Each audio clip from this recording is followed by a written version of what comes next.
जब श्री राम, लक्ष्मण और सीता जी वनवास के लिए जा रहे थे, उनके वन गमन से पहले कई तैयारियां की गई थीं।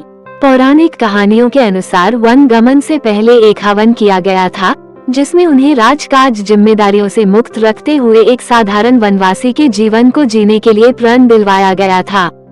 हवन के बाद तीनों से कीमती वस्त्र, गहने, मुकुट आदि कीमती चीजें महल में ही छोड़ने के लिए कहा गया था।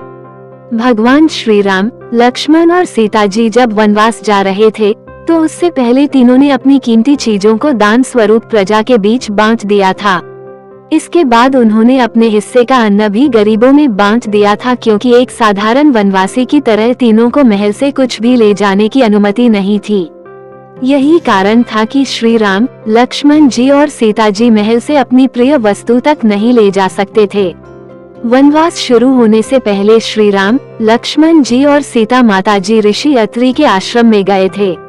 ऋषि अत्रि की पत्नी माता अनसुया ने तीनों का खूब आदर सत्कार किया था।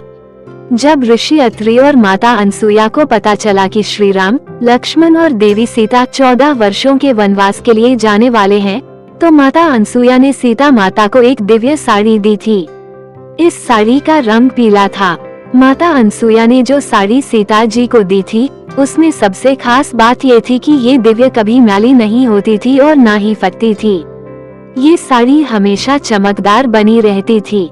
यही कारण था कि माता सीता ने वनवास के दौरान 14 वर्षों तक यही साड़ी पहनी थी।